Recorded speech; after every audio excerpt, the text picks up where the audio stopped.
classical dipole oscillator model for the absorption and emission of radiation. Then we put that electromagnetic radiation onto a quantized two-level system and looked at the dynamics of the population and the coherences and derived the famous optical block equations, looked at its solution and the Weins regimes, looked at saturation. So we completely kind of covered the idea of the semi-classical model.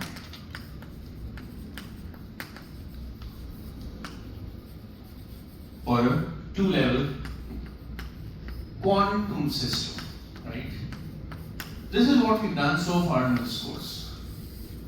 I think we've got quite a lot of ground. Now so this idea was our first encounter with the interaction of light with matter. We also looked at absorption, by the way, scattering, photon scattering, etc. Fluorescence. Now we would like to focus solely on light for a few lectures. Right? And we would like to quantize light itself. So we come up with a quantum field model of light. Okay. And in the process, we kind of learn what is meant by this kind of strange term, photon. What does a photon mean? What is a photon? Right. So we've been encountering this word, the photon, from a number of years now, and we kind of think of the photon as a particle of light. So what does a photon really mean? Okay? And by the way, the nature of a photon is still elusive, which means that there is in philosophy, there was a philosopher with the name of Michael Polanyi.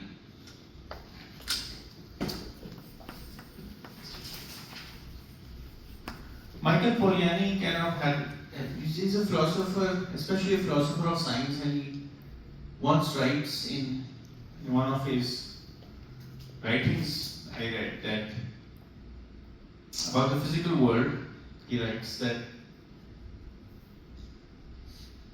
you know more about the physical world than you can write about it.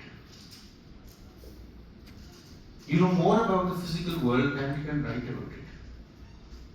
So we know what the photon is, but it's hard to explain it. Okay? So let's kind of see what this really means.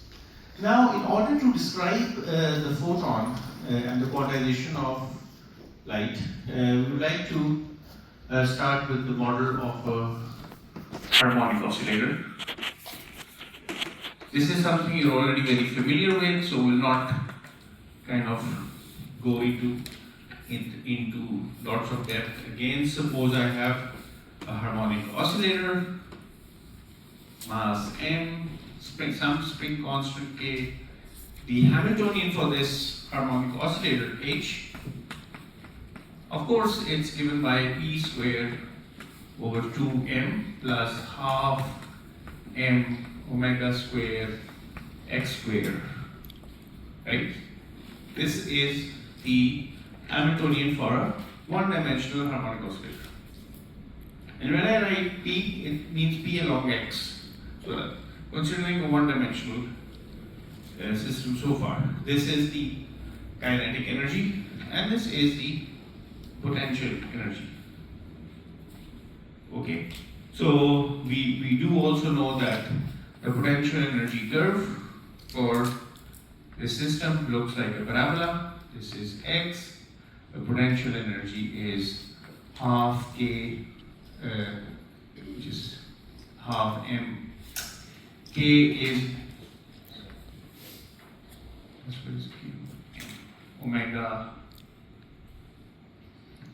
half k x squared, right? This is the potential energy, where omega squared is k over m. So k is m omega squared. So this is the potential energy curve, and we know that the eigenstates for this Hamiltonian are just the equally spaced energy levels. Right? The lowest energy level is half h bar omega. The spacing is fixed between any two levels, it's h bar omega, and so on. So this is the harmonic oscillator in the quantum mechanical form. So if this were a quantized object, such as a small ion attached to a substrate, or a radical attached to another ion, or an ionic bond, or something of this kind, or a collection of oscillators inside a solid. This is what the Hamiltonian, or one of these units, is going to look like. And the eigenfunctions of this harmonic oscillator, they are called the harmonic polynomials. We all know this. Now suppose we going to talk about electromagnetic radiation. Suppose I have a cavity of length L, and the walls of the cavity are made up of a metal, right? And this is a cavity, and we have light trapped inside this cavity. Okay? So light we know is an electric field. So there is some light in here, right? Okay?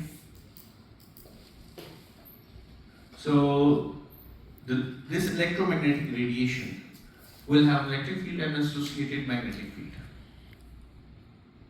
So since this is a metal, we know that the electric field at the boundaries must be zero. Okay? So, and the electric field varies with space, and it varies with time as well. Radiation is oscillating with time with the frequency omega, and it also varies in space. That's what a wave really is. So if I were to propose a form for the electric field E, it's going to have an amplitude E0, and let me also define the axes.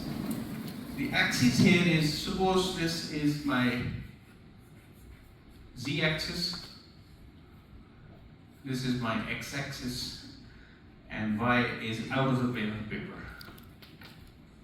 Okay? I also suppose that my electromagnetic radiation, we know it's a traveling wave, or a wave, sorry. Suppose it's polarized along the x-axis. So we suppose that. So we give it certain polarization as well. So we say that the field is polarized along the x-axis. Right?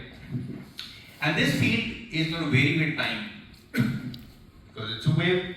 And this field is going to change with z, so it depends upon z. So this E0 is going to be given by, say, the time dependence is sine omega t, so omega is the frequency of this wave. And we need to have a wave which has nodes at the cavity walls. So at z equals 0, it must have a node, and z equals L, it must have a node. The electric field must be 0. So we propose that this is sine kz. Okay, so this function goes to 0 at z equals 0 and k z equals L, provided k is 2 pi over L, right? So k is quantized, which means that this electromagnetic wave is like a standing wave inside this cavity. Okay, so the electric field has been set up as a standing wave. It's not a traveling wave, a standing wave, because of the walls of the cavity, because of the boundary conditions, right? Now, if this is an electric field, it must also have an associated magnetic field. So how can we compute the magnetic field from the electric field?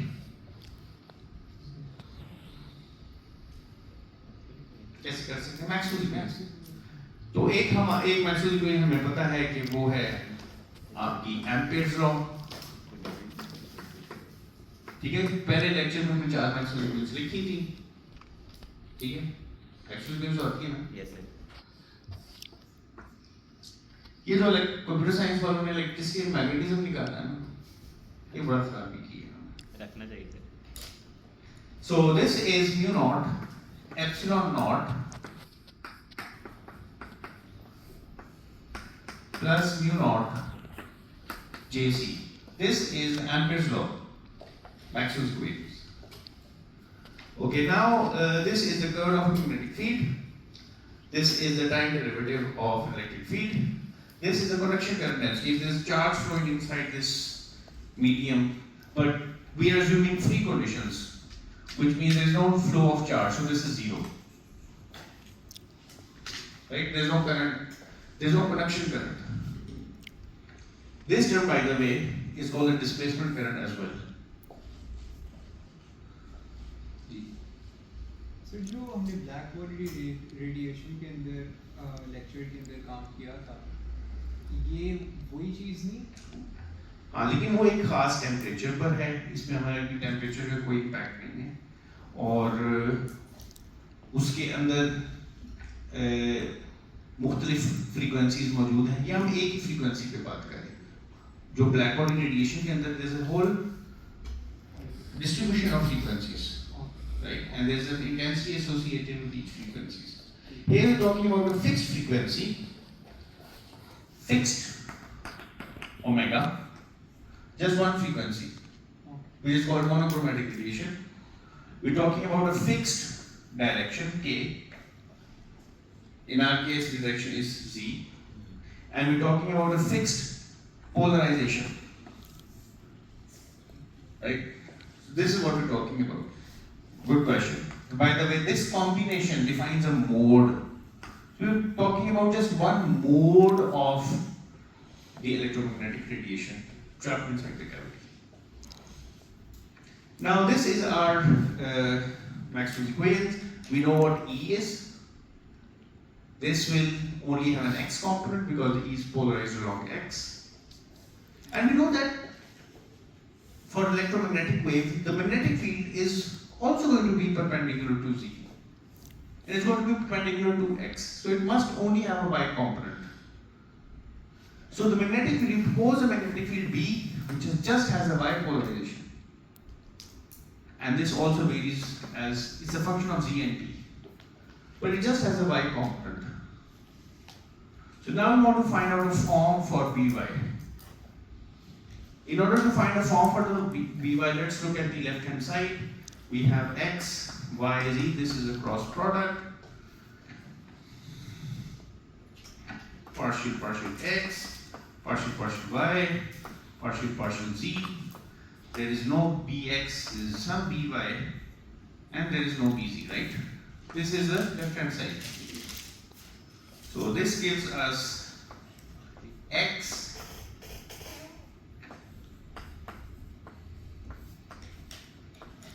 right? That's it. यही होगा.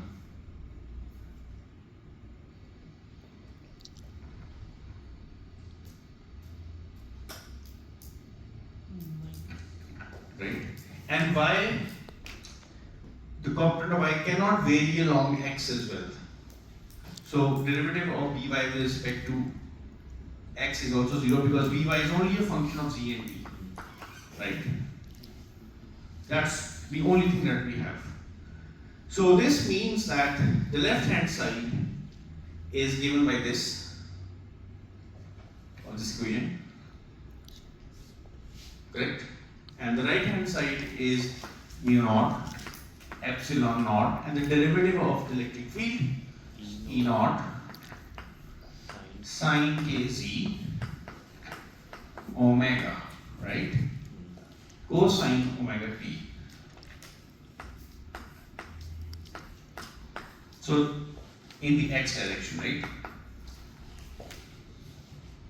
So from here we can integrate both sides with respect to z and find out what By looks like. So if we integrate both sides, this By is a minus sign side minus mu naught epsilon naught omega E naught. Now I want to integrate with respect to z. So the integral of sine kz is I think minus cosine, right? So this becomes plus cosine of kz divided by k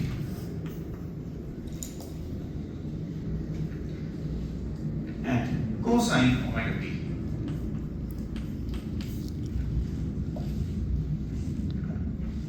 Correct? So this is, let's call this P naught cosine kz cosine omega t. So this is my P by, this is my P by as a function of z and t, and this is my E. Correct? So now we have a form for the electric field inside this cavity, and we have a form for the one-dimensional magnetic field inside this cavity. Two things are immediately evident. The first thing is that if you look at the time dependence, then 90 degrees out of phase. And this is true for even for a traveling electromagnetic wave. ऐसे ही होता है ना, जब electric field maximum होती है magnetic field zero होती है, electric field minimum होती है तो मैग्नेटिक फील्ड बढ़ जाती है. So for a traveling wave, if I plot the electric field, this is an unbounded wave, not inside a cavity, a traveling electromagnetic wave which you are already familiar with from basic courses. If this is my electric field with time, so say with space, then what's going to happen is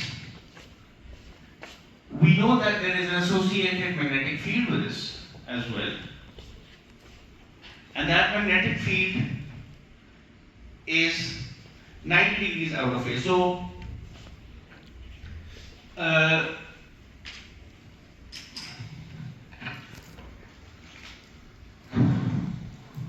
So this electric field on its own, this magnetic field on its own changes with time as well. And so this is a snapshot in space. This is my z-axis. Okay. So with time, at this point, at a fixed z, the electric field sometimes is large, sometimes small. It oscillates, right? So if I take a snapshot here at a fixed z, then the time dependence of this electric field is given by this sinusoidal. Okay? And for a traveling wave, we do know that the magnetic field is in phase with respect to the electric field. Which means that if you have a node here, at some instance in time, you'll have a node in the magnetic field as well. This is how the magnetic field behaves with respect to the electric field. So yellow is the magnetic field. Sir हमने electric field को positive भी लिया और minus के अंदर भी लिया वो टाइम के साथ वेरी होना, टाइम के साथ जो वेरिएशन है. तो अगर आप एक फिक्स z पे ले लें तो कभी वो, क्योंकि we have to respect this sign of omega t as well. With time, this at a fixed z, this is going to oscillate with time as well. So that's what I've represented here. These are the two kind of envelopes. The time variation goes between these envelopes. Right. So in a traveling wave, this is our scenario at a fixed, this is a snapshot in time.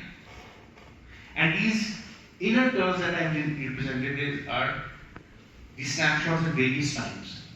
And for a traveling wave, this entire thing moves to the left or to the right. Correct? Because it's traveling as well. Okay, so ये पूरी की पूरी चीज electromagnetic wave की ये भी साथ साथ जा रही है with a phase velocity given by omega over k.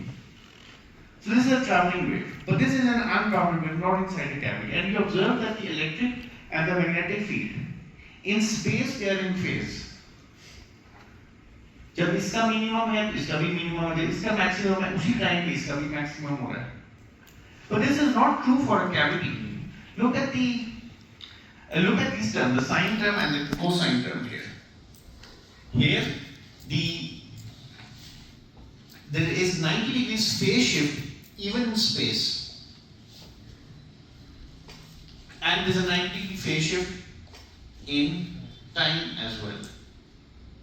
So this means that if I were to draw the pictorial diagram for this cavity, if this were my electric field, the magnetic field would be maximum here and zero here at this point in C sir, and it will be maximum here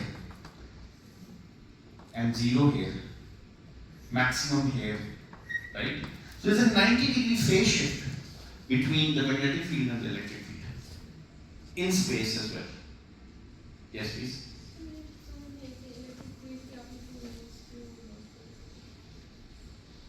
यहाँ पे ये z axis है, ठीक है? एक time पे मेरे पास एक ही लाइन आएगी, ठीक है? लेकिन टाइम बदल दूंगा तो क्या होगा? टाइम बदलूंगा तो एक और लाइन बन जाएगी। तो टाइम की वेरिएशन को मैं दिखा रहा हूँ by these inner curves, because the time variation is there is also sinusoidal time variation. Okay, so in a cavity, the electric and the magnetic fields are 90 degrees out of phase. Keep that in mind. Now this is very similar to a harmonic oscillator, by the way. How? If for a harmonic oscillator, I assume that there is a position x. This is x naught, say cosine or sine omega. So cosine ले लेते हैं. Cosine omega t. In time. This is time की भी बात कर रहा हूँ. If I take the derivative of this, x dot, this is momentum, proportion to the momentum, of course with an m, right? So this is minus m omega x naught sine omega t. So these are 90 degrees out of phase. Where there is a maximum in time, there is a minimum. Where the maximum position, minimum momentum. So when at the extreme position, the momentum goes to zero, but the position is maximum.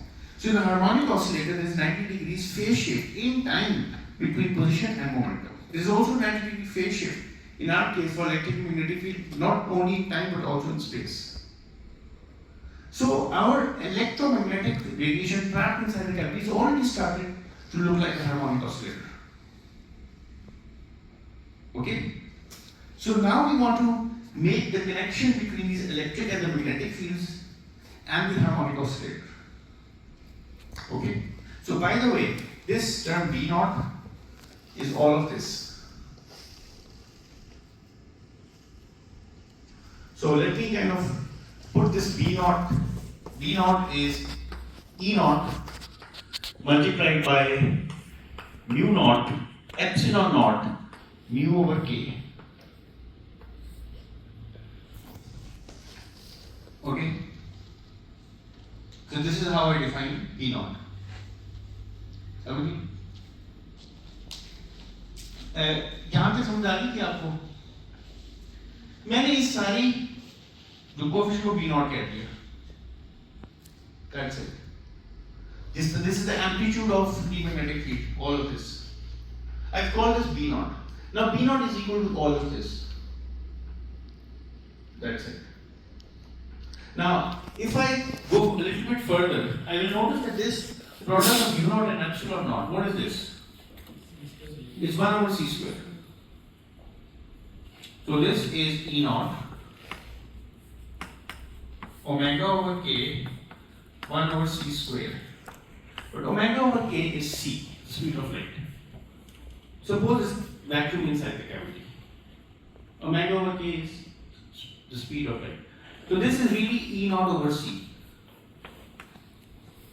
So the amplitude of the magnetic field inside a cavity is the magnitude of the electric field divided by the speed of light. Okay.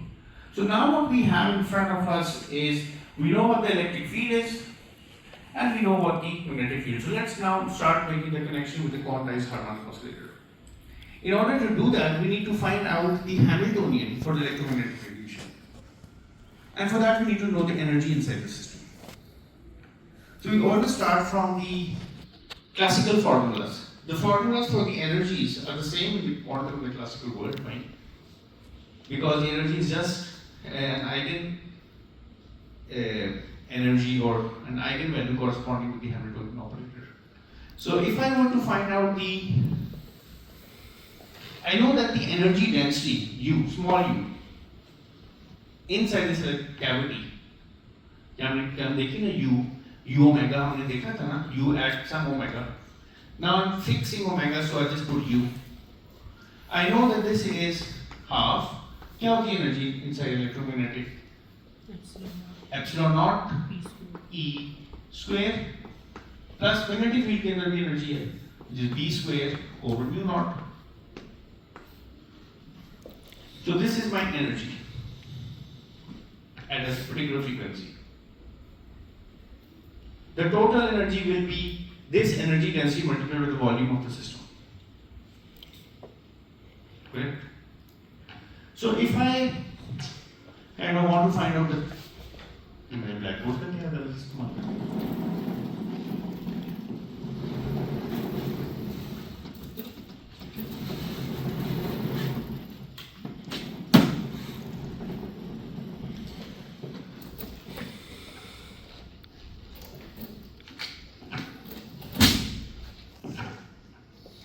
Now I want to find out the total energy inside the system. So capital U, I want to integrate this over volume. Right? So I can put this as integral over a volume, right?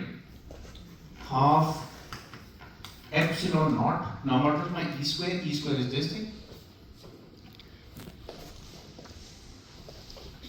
E naught square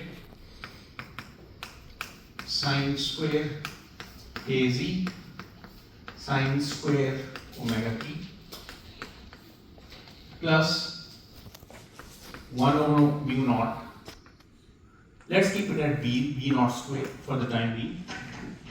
B naught square cosine square omega kz cosine square omega t. This is what I have in front of me. Okay, I need to calculate this total energy. So what I do is kind of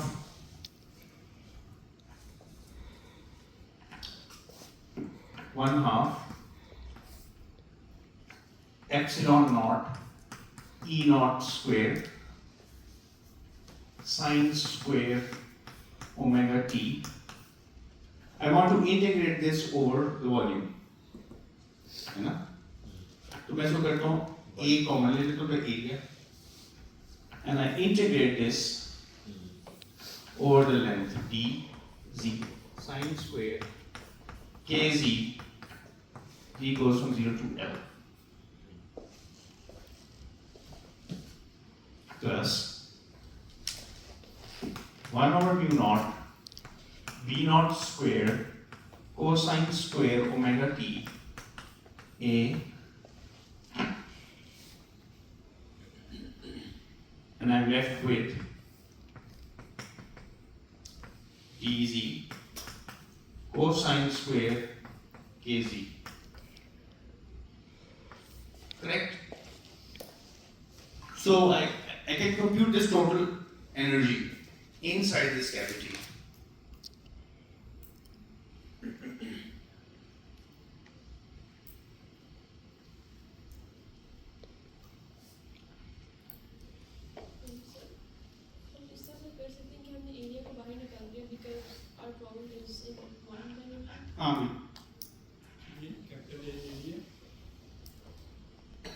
Cross-sectional area. So all in all, if I perform this kind of integration, I get back capital V, the volume, over 4 epsilon naught E naught squared plus E naught squared sine square omega t plus V naught squared mu naught cosine squared omega t. Okay, this is my total energy inside the volume. Got it?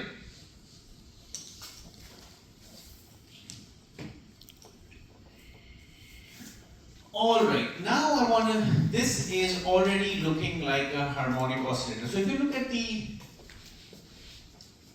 Hamiltonian for a harmonic oscillator, this is what it is. Something squared over 2 times mass plus something squared with some coefficients. And this P is the derivative of this, right? Without the squares. Now, this cosine omega t has a derivative sine omega t over here. D, right? So it's already looking like a harmonic oscillator. We just need to make some substitutions. By the way, this also shows that inside the cavity there is this constant vacillation between the energy stored inside the electric field and the magnetic field. Vacillation means oscillation. There's constant flip-flop. When this is maximized, the electric energy is maximized, this is minimized. So energy is exchanging between the electric field and the magnetic field inside the cavity. At one point, all of it is in the electric field, then the electric field diminishes and the magnetic field goes. So it's the interchange between the kinetic and the potential energy terms. One of them is looking like kinetic energy, one of the other is looking like the potential energy. It's already quite nice. So if I make some substitutions, yes please. So in this case, we're talking about fixed omega, right? We are talking only about a fixed omega. But in cavity, generally, omega will be, like there are a lot of omegas, right? Lot of omega. So we are talking about just one omega, one mode. We can extend this to multi-mode systems, but right now just focus on one mode. It's monochromatic radiation inside the cavity. One mode only. One mode, one K, one polarization. Okay? So this is our total energy so far, and we already see a constant toggle effect, seesaw effect between the electric and magnetic fields. Acha, okay. So let's kind of assume that I define a variable q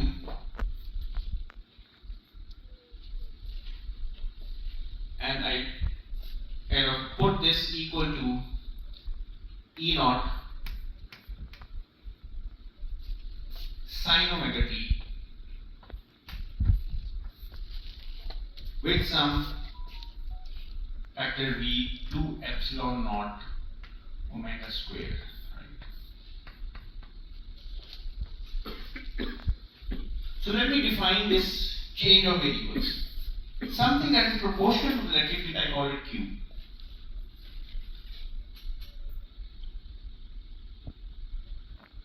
Okay? So I take the derivative of this Q and I call it T.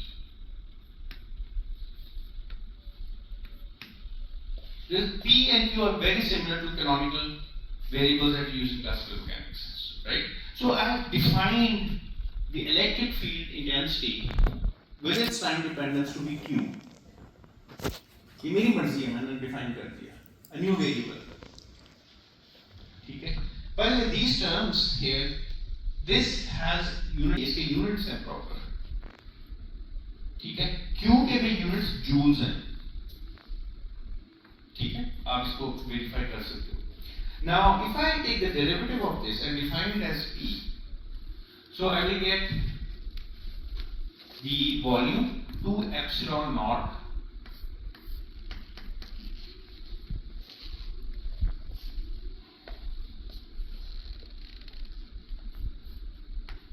E naught cosine omega t, right?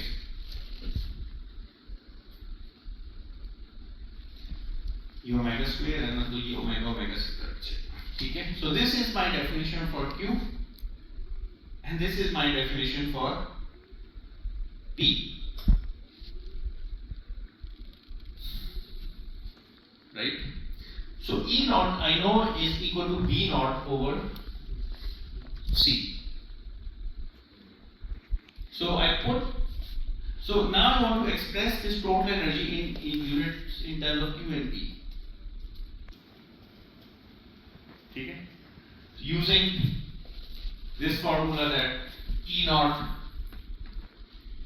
B naught is E naught over C. So E naught is B naught C. So using this formula and these definitions, can you express U in terms of P and Q, please? ठीक है? तो B naught in terms of P लिखेंगे, यहाँ insert करेंगे, तो यहाँ P आ जाएगा, P square आ जाएगा। P लामहला यकीनी तौर पे Q का डेरिवेटिव है, ठीक है? तो यहाँ पे Q का डेरिवेटिव का स्क्वायर आ जाएगा और यहाँ खाली Q आ जाएगा, या यहाँ Q आ जाएगा और यहाँ P आ जाएगा। Overall, if you can do these substitutions, the total energy inside the system is half P square, right? I can put hats on top of this as well, right? There's no harm in doing that. अभी नहीं डालता. P square plus omega square Q square. This will be the total energy inside the cavity, where P is now proportional to the magnetic field and Q is proportional to the electric field. This energy, of course, is a constant in time because there's constant oscillation between the magnetic field and the electric field. So the energy inside this cavity resembles the energy inside a harmonic oscillator. The electric field is analogous to a position operator. The magnetic field is analogous to a velocity operator or a momentum operator. So light trapped inside a cavity is like a harmonic oscillator. No doubt about it. And this is the energy. We can upgrade this energy eigenvalue to the energy eigenvalue of a Hamiltonian. That Hamiltonian H is half P hat squared plus omega squared Q hat squared, where P is a magnetic field operator and Q is an electric field operator. So the electric field and the magnetic field, they become operators, and they have a certain commutation relationship, which is the same as the commutation relationship between a position operator and a momentum operator. The electric and the magnetic fields are non-commuting. Alright? So this is the harmonic oscillator for light trapped inside a cavity. And we can find out the energy eigenstates of this, we can find out what energies will the system have. Okay, so let's try to do that now. So any questions about this, about what we've covered so far? When traveling wave, we understand the electromagnetic field they are actually is based on the Maxwell's equation. Like, why are they out of phase for the standing wave? Because of the boundary conditions. क्योंकि यहाँ पे हमने derive कर ली ना उन्हीं Maxwell's conditions के लिए derive कर ली, क्योंकि ये electric field sin के ये zero होगा at the boundary, ठीक है? Magnetic field zero नहीं है at the boundary, ठीक है? तो इन boundary conditions की वजह से ये फर्क आ रहा है, ठीक? सिर्फ boundary conditions की वजह से. Yes, please. सर वो जो आपने एक एंड पे इक्वेशन लिखी है इंटीग्रल वाली, तो वो साइन स्क्वायर और कॉस स्क्वायर के आइडेंटिटीज लगा के इंटीग्रल करना होगा या कोई और? नहीं, आइडेंटिटी साइन स्क्वायर को लिखते 1 माइनस कोसाइन 2 kz का इंटीग्रल, इसको लिखते 1 प्लस कोसाइन 2 kz का इंटीग्रल. आप देखोगे कि कोसाइन 2 kz का जो इंटीग्रल साइन होता है वो 0 हो जाता है, खत्म हो जाता है, बाकी टर्म आ जाती है, सिर्फ l आ जाता है यहाँ पे भी सिर्फ l आ जाएगा. और फिर उसके अलावा अगर हमारे पास आपने कहा एक बॉक्स के अंदर हमारे पास पार्टिकल पड़ा हुआ है 1D बॉक्स के अंदर वो इलेक्ट्रोमैग्नेटिक फील्ड वेव पड़ी हुई है, लेकिन अगर हमारे पास फ्री स्पेस हो तो ये फ्री पार्टिकल बन जाएगा, फ्री पार्टिकल में इक्वेशंस आएंगी। हाँ, लेकिन उसकी एनर्जी हमें नहीं पता क्योंकि वो फ्री पार्टिकल नॉन आइडियलाइज्ड होता है। Now what we would like to do, now how do we solve problems in the harmonic oscillator? What kind of mechanism do we employ? Ladder operator. We use ladder operators. So we can exactly use ladder operators in this case as well. And find out, so our goal right now is to look at the eigenstates of this Hamiltonian and the eigenenergies of this Hamiltonian. Right? And from that pops out, emerges the idea of a photon. So now we want to look at this Hamiltonian.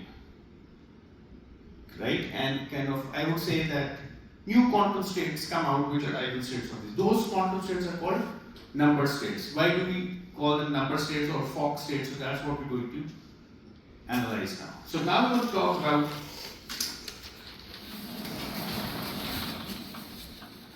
number or Fock states. All right. So yes, please. So ये जो Q dot P और हमने P और Q define किया है, इसमें आपका omega T आ रहा है, राइट? बट ओमेगा T तो नहीं क्वांटाइज्ड ना, मतलब वो तो KZ की वजह से क्वांटाइजेशन हो रही थी क्योंकि बाउंड्री कंडीशंस आ रही थी। बट यहाँ पे जब हम उन्हें ऑपरेटर्स में कन्वर्ट कर रहे हैं तो फिर हम ये कैसे स्टोर कर रहे हैं, मतलब और अभी इस पर्टिकुलर केस के अंदर तो ये दोनों कंटिन्यूअस वेरिएबल्स हैं, मतलब इनमें क्वांटाइजेशन तो नहीं है। क्वांटाइजेशन आता है, हम देखते हैं। देखो ना, ये आपका हैमिल्टोनियन आ गया, हमने ये डिफाइन किया, ये हमारे पास हैमिल्टोनियन आ गया, ठीक है। अब देखते हैं इसकी क्या आइगन स्टेट्स हैं और देखते हैं इसकी एनर्जीज क्या हैं, देखते हैं वो क्वांटाइज होंगी। अभी ठीक थोड़ा सा आगे चलते हैं, देखते हैं, ठीक है। So now what we would like to do now is we would like to define ladder operators. Okay, so the ladder operators kind of convert these P's and Q's into dimensionless variables. So these ladder operators are really superpositions of P and Q operators, combination, right? So these are, so let's define these ladder operators as, so let's define an annihilation operator A as 1 over 2h per omega square root omega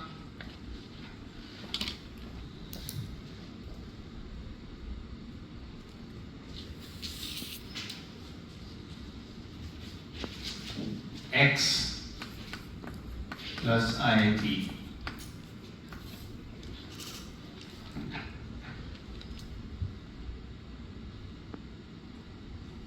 ठीक है,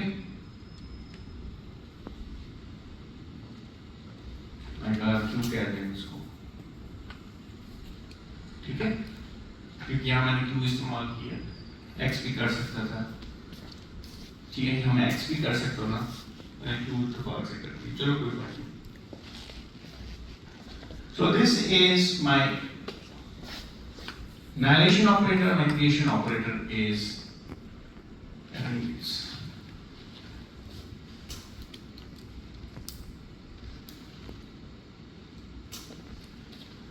1 over 2h bar omega 1/2 omega q minus ip, correct?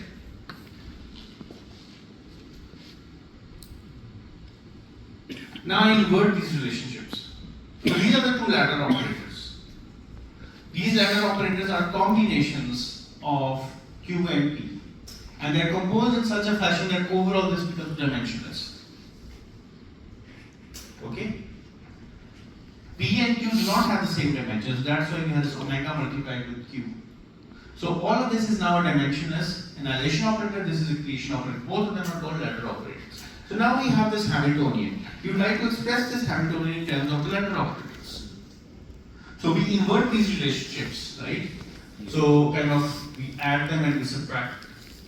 So we'll get Q in terms of A and A dagger and we get P in terms of A and A dagger.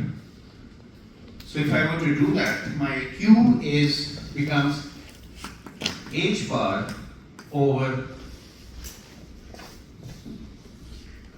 2 omega 1/2 A plus A dagger, and my P becomes minus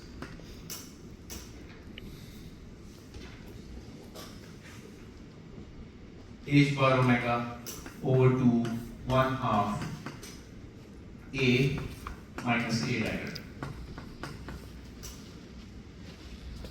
Right? A minus A dagger, A में से A dagger को निकाल देना तो ये P आ जाएगा. Iota नहीं आएगा कहीं पे. तो आयोटा के अंदर.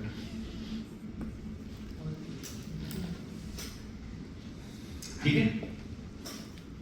So this is my Q. So this is an inverted form of these equations. Right? So what I really want to do now is I know that I'm attempting to write this Hamiltonian in what is called the second quantization form or the canonical form, quadratic form, in terms of creation and annihilation operator. I'm attempting to do that. So second quantization form we get. Why is it called the second quantization form? Because in the second quantization formalism of quantum mechanics, waves are treated as particles. So we will see how the particle concept emerges from all of this. So this is our Hamiltonian. We already know that this is our Hamiltonian. So now what we're trying to do is we're trying to express this in terms of the ladder operators. So these are how we define the ladder operators. These are how we define the Q and P in terms of the ladder operators. So we insert all of this into this, right? And use a commutation relationship, which is simply Q, P, this is iota, H bar, correct? Position, momentum, iota, H bar. Of course, this is P along X or P along Q, because it's a one-dimensional problem. So we use this commutation relationship together with these definitions to recast this Hamiltonian in possibly the second quantization form, and it turns out that yes, we are able to do that. And after these substitutions, this Hamiltonian H takes this really simple form, H bar omega A dagger A plus half. This is our new Hamiltonian, which is exactly the same thing as this. Now expressed in terms of the ladder operators.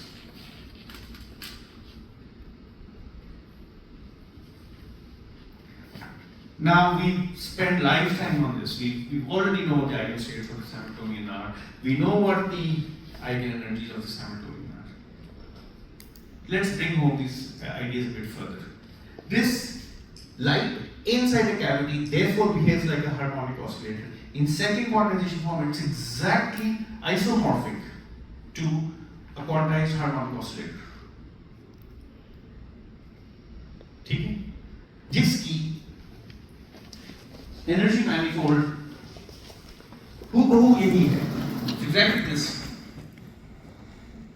These are the energy eigenvalues of that Hamiltonian. Hence, for the electromagnetic radiation inside the field. We just want to know what are the values of these energies. You already know this is an NH bar omega, but we're going to motivate that a bit further. Okay? Hence, Abhi, you have a question?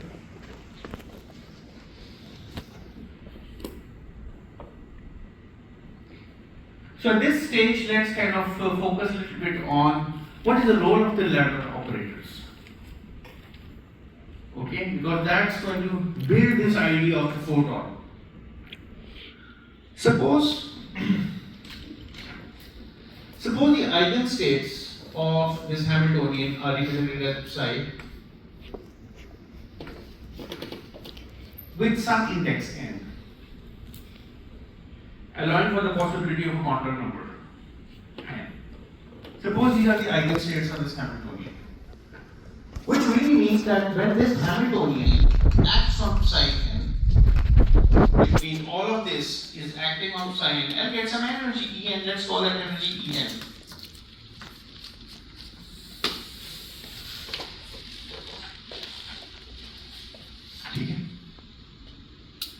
So, what is the role of the ladder operator? What do the ladder operators do? Let's see. What do the ladder operators do?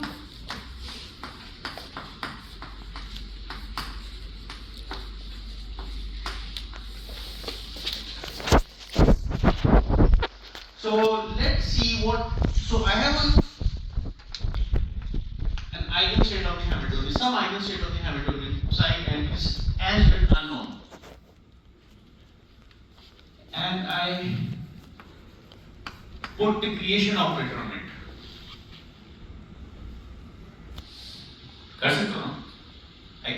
I get some other state. I have the potentiality of getting induced quantum state. Let me find out what the energy of this state is, this new quantum state is. So I have the Hamiltonian operator acted on it. मैं इसको मालूम करने की कोशिश करता हूँ. For this I need to know what happens when H followed by the creation operator acts on psi n. I need to know this thing. Right? So let's use the commutation relationship between the Hamiltonian and the ladder operators. So let's find out the commutator between the Hamiltonian and the creation operator. Now the Hamiltonian is half h bar omega a dagger a plus half commutator with a dagger. Correct? Let's find this thing out. So इसका commutator with half with this is just 0. You just need to find out the commutator h bar omega of a dagger a with a dagger. Right? Let's find this thing. H bar omega.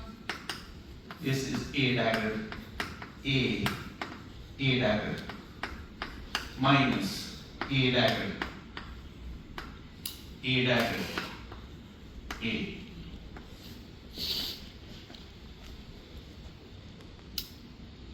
A dagger a dagger minus a dagger a. So this is h bar omega. A dagger I just put as common. I'm left with a dagger minus a dagger a, which is the commutator of a and a dagger.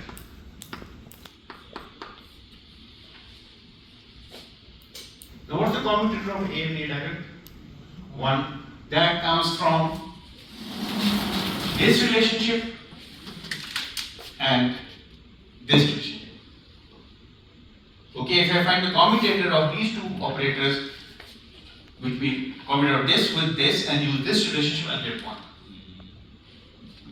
So this thing is really h bar omega a dagger, which means that h a dagger commutator is h a dagger minus a dagger h is h bar omega a dagger,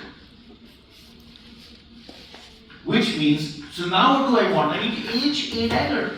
H a dagger, this thing, h a dagger is therefore h bar omega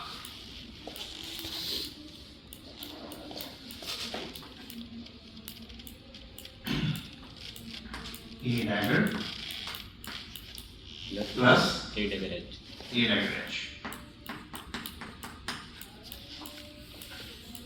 So there are answers.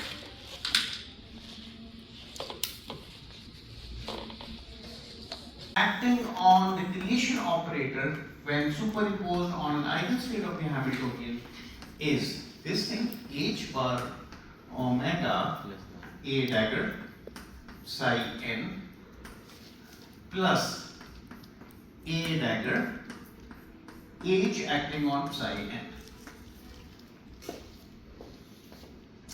But H acting on psi n is just an energy En. So this becomes H bar omega plus En acting upon A dagger psi n. Now notice, look at this really beautiful equation.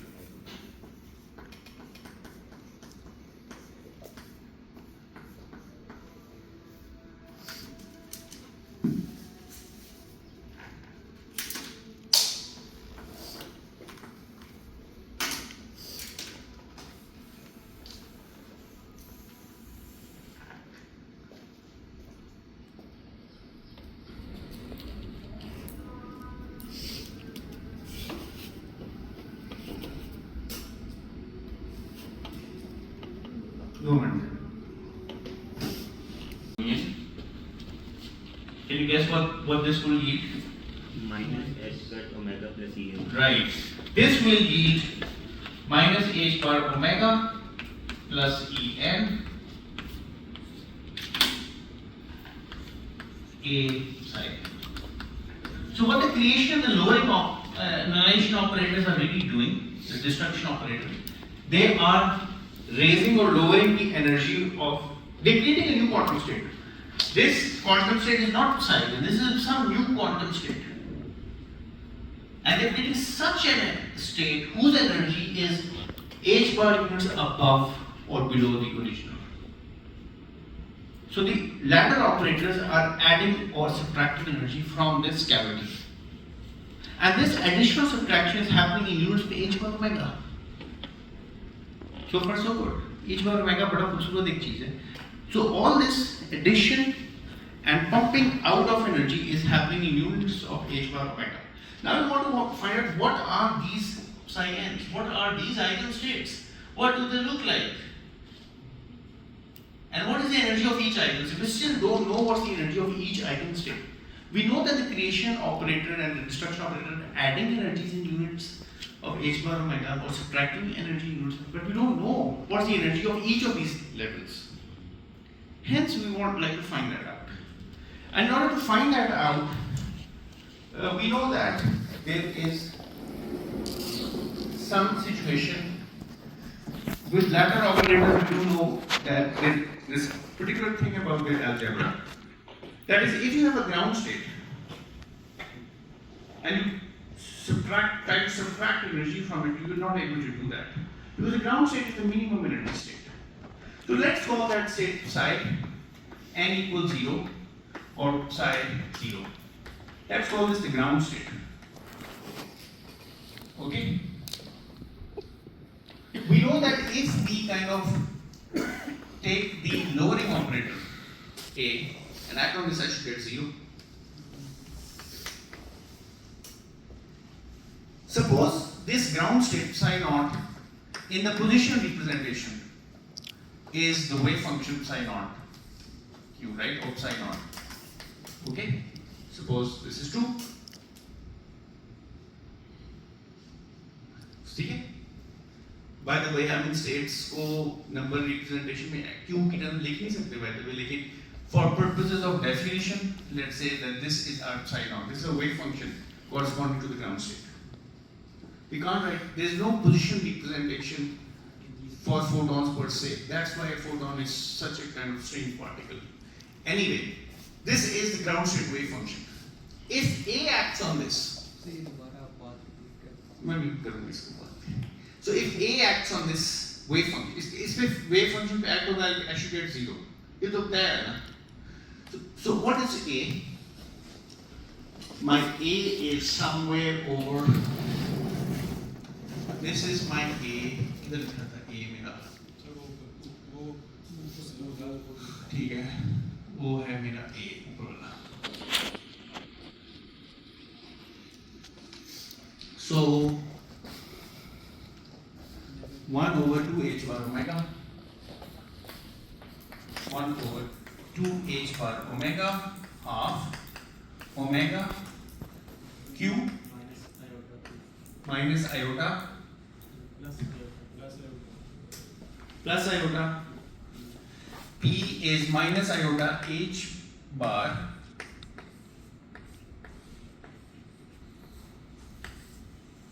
right?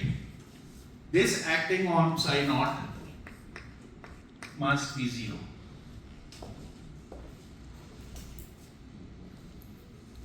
Which means that this means that d by dq acting on psi 0 must be minus omega over h bar q psi naught. Sir ये explain कर सकते हैं ये कैसे है? ये चीज 0 के बराबर होगी omega q plus h bar q, ठीक है? This is 0. So this is a differential equation.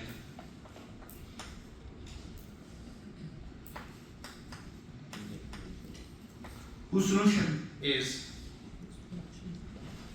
I take psi naught here, integrate both sides. I get some c naught, some constant e minus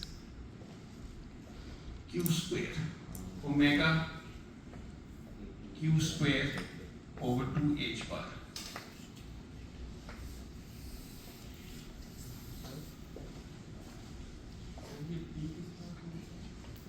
क्या चीज? वो जो linear momentum ये होता है minus outta h bar derivative q वो p है ना ऊपर आउटा p है ना p is a linear momentum. So it must be equal in the position space. It must be equal to minus iota h bar derivative with respect to the canonical variable q, which means that p, any p along the q direction is minus iota h bar partial q. ठीक है? This is we already know from basic quantum mechanics.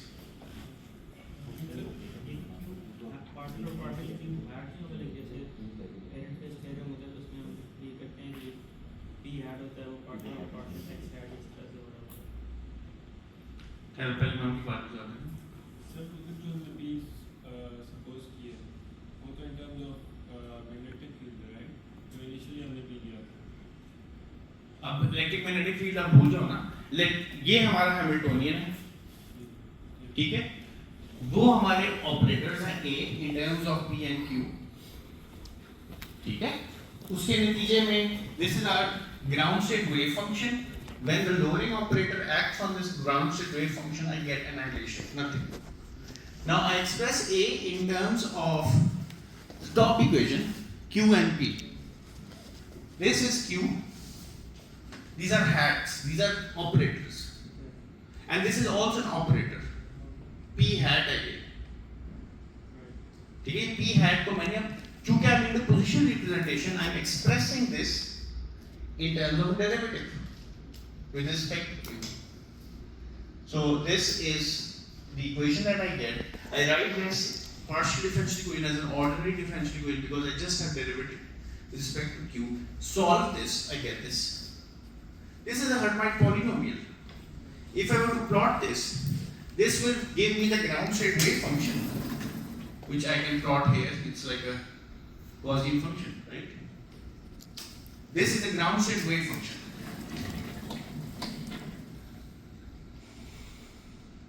Okay.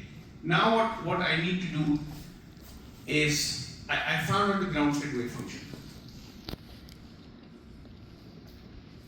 Now how do I create the energy, the higher excited states? वो कैसे करेंगे? A dagger से multiply कर देंगे, operate कर देंगे. A dagger को उसको ऑपरेट कर देंगे.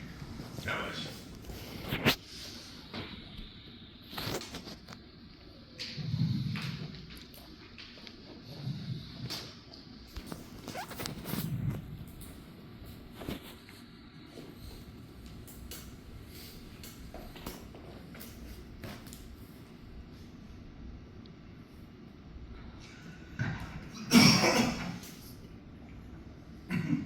Ground state psi naught in cat form. What's the energy of this wave function or this quantum state? simply I can take my Hamiltonian, have this act on the ground state, whose wave function we know. Okay. Now remember, this Q is not really a position. It's something proportional to the electric field. And stop visualizing this as position. There's nothing in position here. ये याद रखिए. ये Q position नहीं है. Q electric field के proportional एक variable है. ठीक है? It's the phase space spanned by the electric and the magnetic field. This is not position. Okay?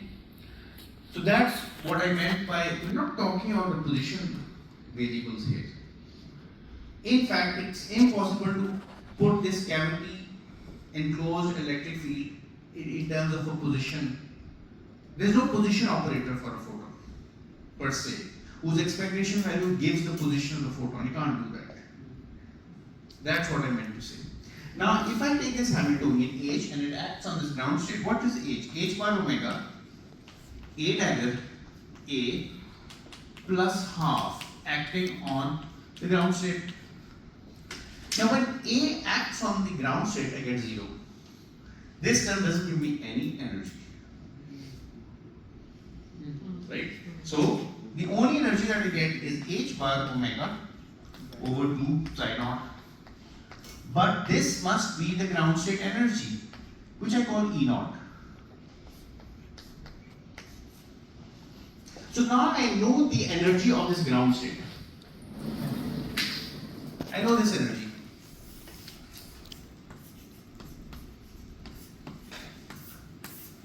This is the ground state energy for this electromagnetic radiation. And I know the wave function as well. I know the ground state and I know its energy.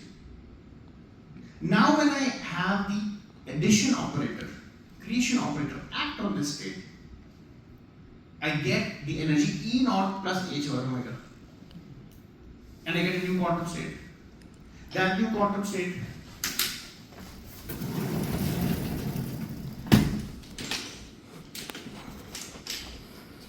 psi naught. By the way, you should be able to find out this normalization constant. That's not a big deal. So psi naught, creation operator acts on this. I get some first excited state with some normalization, right? I will have some normalization always.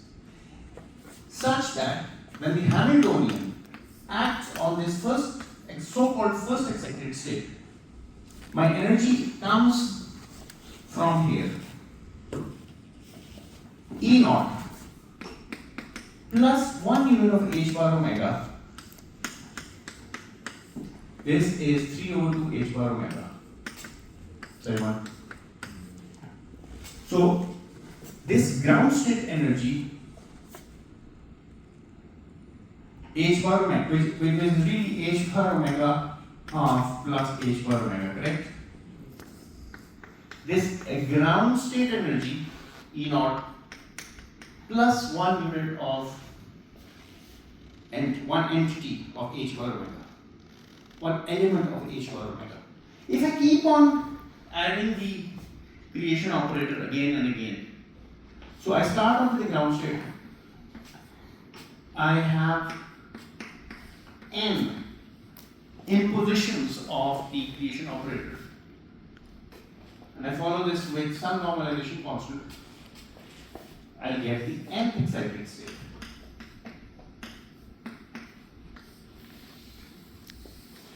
So I'll kind of creation operator once, A dagger, another A dagger. I keep on moving up this ladder. And I keep on increasing the energy in units of H bar omega. Okay? So the energy of this state, which is an eigenstate of the Hamiltonian, H acting on this excited state, therefore this quantum number starts making sense, is my E naught plus n units of H bar omega psi n, right? So the energy This is now EM. The energy in this n excited state is the ground state plus n units of energy. And what we now imagine is that each increment in energy is giving you the energy in the excited state. Each increment in energy, therefore, is the energy encapsulated in one unit of excitation. That one unit of excitation is called a photon. So if you're in the nth excited state, we can imagine that with the n photons in the system. A photon is just a quantized oscillation of the electromagnetic field. A quantized excitation of the electromagnetic field. That's how, at best, we can define a photon. A photon is a quantized excitation of an electromagnetic field.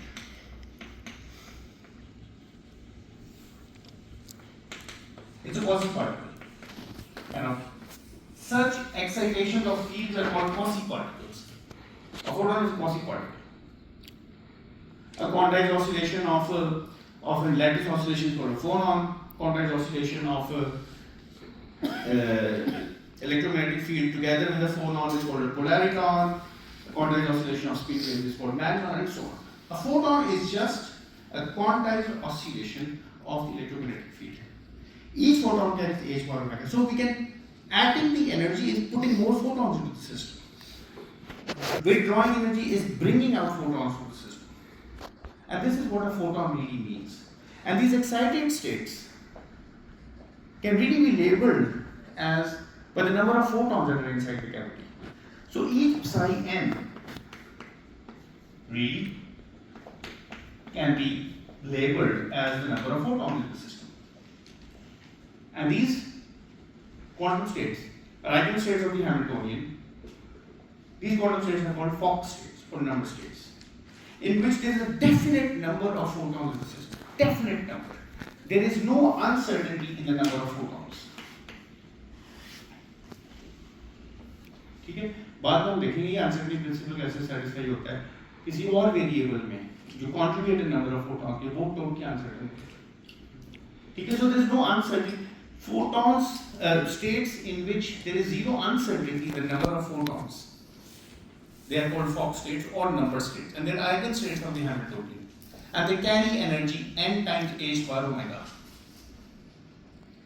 So one way is looking at the total energy in the system, the other way is just counting the number of photons in the system. So the photon now becomes a particulate concept, particle concept. इसको कहते हैं second quantization. So this is our first introduction to a photon. This is what a photon really means. Now in the next lecture, I'm going to talk about more about number states. I'm going to talk about quadrature.